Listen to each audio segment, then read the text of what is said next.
ଆସୁଛି। ହଁ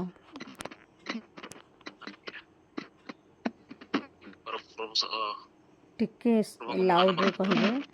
ଦେଇଥିବା ସୁଯୋଗ ପାଇଁ ଧନ୍ୟବାଦ।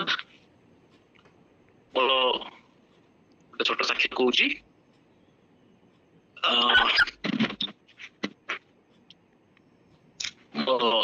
ଏଇ 4-5 ବର୍ଷ ତଳର ଗୋଟେ ସାକ୍ଷ୍ୟ କହୁଛି। ମୁଁ ଯେତେବେଳେ ମୋ ସ୍କୁଲରେ ଆମ ଯୋଉଠି ମୋ ସ୍କୁଲରେ ଯୋଉଠି ମୁଁ ଯୋଉଠି କାମ କରେ ସେଇଠି ଆମର ଜଣେ ବିଓ ଥିଲେ, ଜଣେ ଗୁଣନିଧି ପାଟଜୋଶୀ ବୋଲି ଜଣେ ବିଓ ଥିଲେ। ସେଇ ସମୟରେ ଗୋଟେ ଘଟଣା କହୁଛି।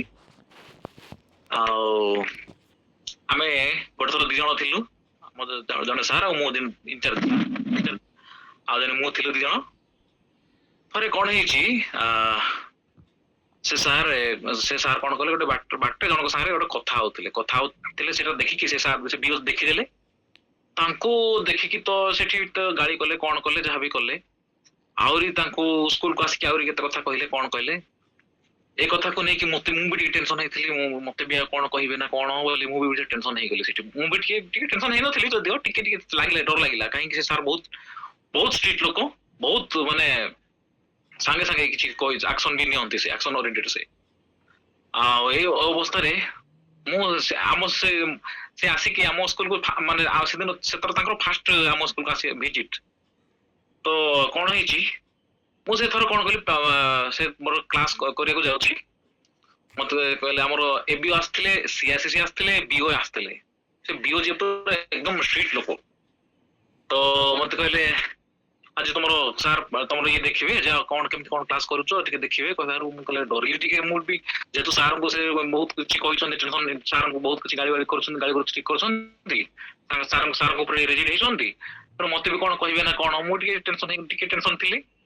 ଆଉ କ୍ଲାସ କରିବା ପୂର୍ବରୁ ମୁଁ ଟିକେ କଣ କଲି, ବହୁତ ଟିକେ ସ୍ମରଣ କଲି, ପ୍ରାର୍ଥନା ଟିକେ କଲି, ପ୍ରଭୁ ଆଉ ମତେ କହିବାରେ ପଢିବାରେ ସାହାଯ୍ୟ କର, ପିଲାମାନଙ୍କୁ ବୁଝିବାରେ ସାହାଯ୍ୟ କର। ଯେହେତୁ ଆମେ ଫ୍ରିଲି ପଢେଇବା, ସାମ୍ନାରେ ପଢେଇବା ଟିକେ ଫରକ, ଟିକେ ଯାହାହେଲେ ବି ଟିକେ ଛାଡିବ। ସେଇଥିପାଇଁ ଟିକେ ଡରିଲି, ପ୍ରାର୍ଥନା ବି କଲି।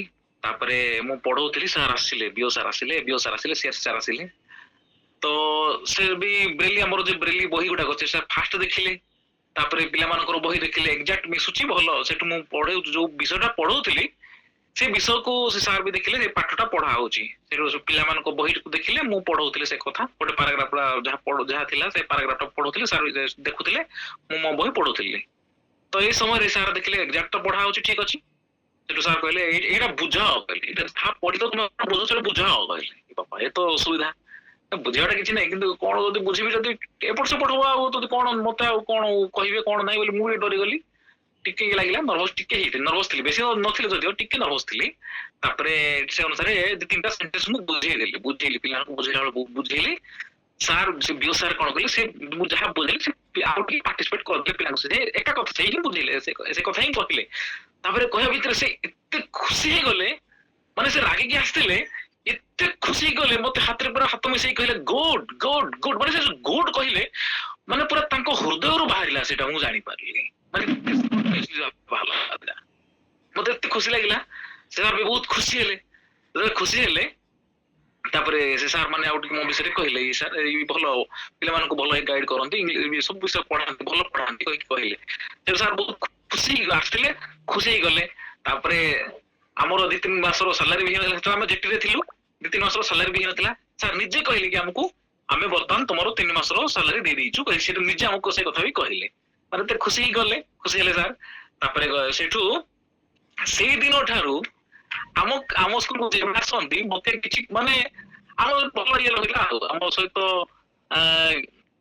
କେବେ ବି ସେମିତି ଇଏ କରିନାହାନ୍ତି ଆମକୁ। ଆଉ ସବୁଥିରେ ଏନକରେଜ କରିଛନ୍ତି। ଯେତେବେଳେ ମୁଁ ଯାଇଥିଲି, ଯୋଉ ଆମ ଟିକା ମୋ ବ୍ଲକକୁ ଯାଏ, ମୋ କାମରେ ଯାଏ, ସାଙ୍ଗେ ସାଙ୍ଗେ ମୋ କାମ ଆଗ କରିଦିଅନ୍ତି ସାର୍। ଏଇଟା ବହୁତ ଖୁସି ଲାଗିଲା।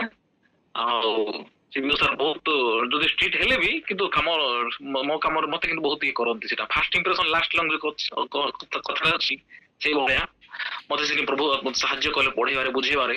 ମୁଁ ସେ ପ୍ରଭୁଙ୍କୁ ଗୌରବ ଦଉଛି। କାରଣ ମୁଁ ପ୍ରାର୍ଥନା କରୁଥିଲି, ଯଦି ଏଠି ସମସ୍ୟା ହବ, ମତେ ଆଉ ସବୁଦିନ ପାଇଁ ଗୋଟେ ଇଏ ରହିଯିବ। ସେଠୁ ସାର୍ ତାଙ୍କ ଭିତରେ ଗୋଟେ ଖରାପ ଜିନିଷ ରହିବ।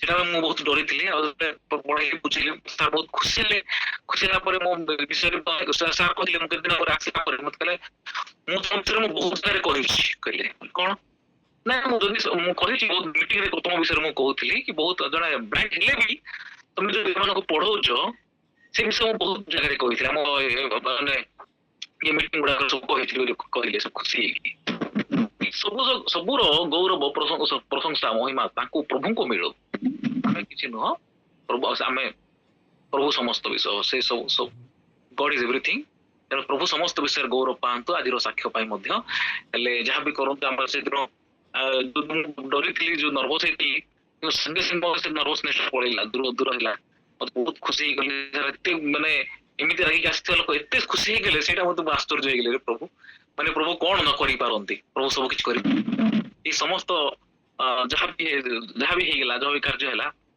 ସେଥିପାଇଁ ପ୍ରଭୁ ଅଳ୍ପ ଆଶୀର୍ବାଦ କରନ୍ତୁ ଆମେନ୍। ରୁବେନ ଭାଇ ପ୍ରେଜ ଦ ଲର୍ଡ ବହୁତ ବହୁତ ଧନ୍ୟବାଦ ଏଇ ସୁନ୍ଦର ସାକ୍ଷ୍ୟ ପାଇଁ। ଆପଣ ଯେତେବେଳେ କହୁଥିଲେ ଯେ ସେ ବ୍ଲକ ଏଜୁକେସନ ଅଫିସର ଆସିଲା ବେଳକୁ ଆପଣଙ୍କୁ ଭୟ ଲାଗୁଥିଲା ଆପଣ ଚିନ୍ତିତ ଥିଲେ କିନ୍ତୁ ଆପଣ ପ୍ରାର୍ଥନା କଲେ ଯେତେବେଳେ ଆକ୍ଚୁଆଲି ମୁଁ ଗୋଟେ ଜିନିଷ ଦେଖୁଥିଲି ଯେତେ ନମ୍ର ଭାବରେ ଆମମାନେ ପ୍ରଭୁଙ୍କ ପାଖେ ସମର୍ପିତ ହେଇଥାଉ ସେତେବେଳେ ପ୍ରଭୁ ଆଶ୍ଚର୍ଯ୍ୟ କର୍ମ କରିଥାନ୍ତି ଆଉ ଆପଣ ସେଦିନ ନମ୍ର ଭାବରେ ପ୍ରଭୁଙ୍କ ପାଖେ ପ୍ରାର୍ଥନା କଲେ ଆଉ ପ୍ରଭୁ ଆଶ୍ଚର୍ଯ୍ୟ ଭାବରେ କାର୍ଯ୍ୟ କଲେ।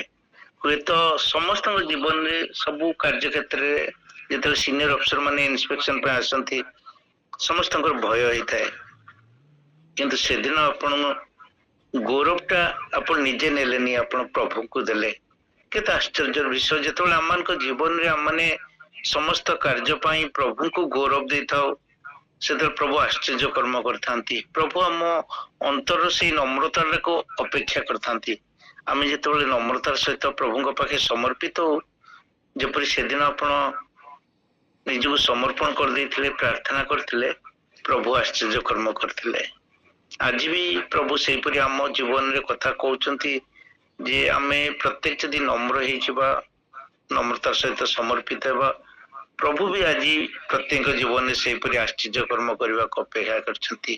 ବହୁତ ବହୁତ ଧନ୍ୟବାଦ ସୁନ୍ଦର ସାକ୍ଷ୍ୟ ପାଇଁ ପ୍ରେଜ ଦ ଲର୍ଡ ଆମେନ୍।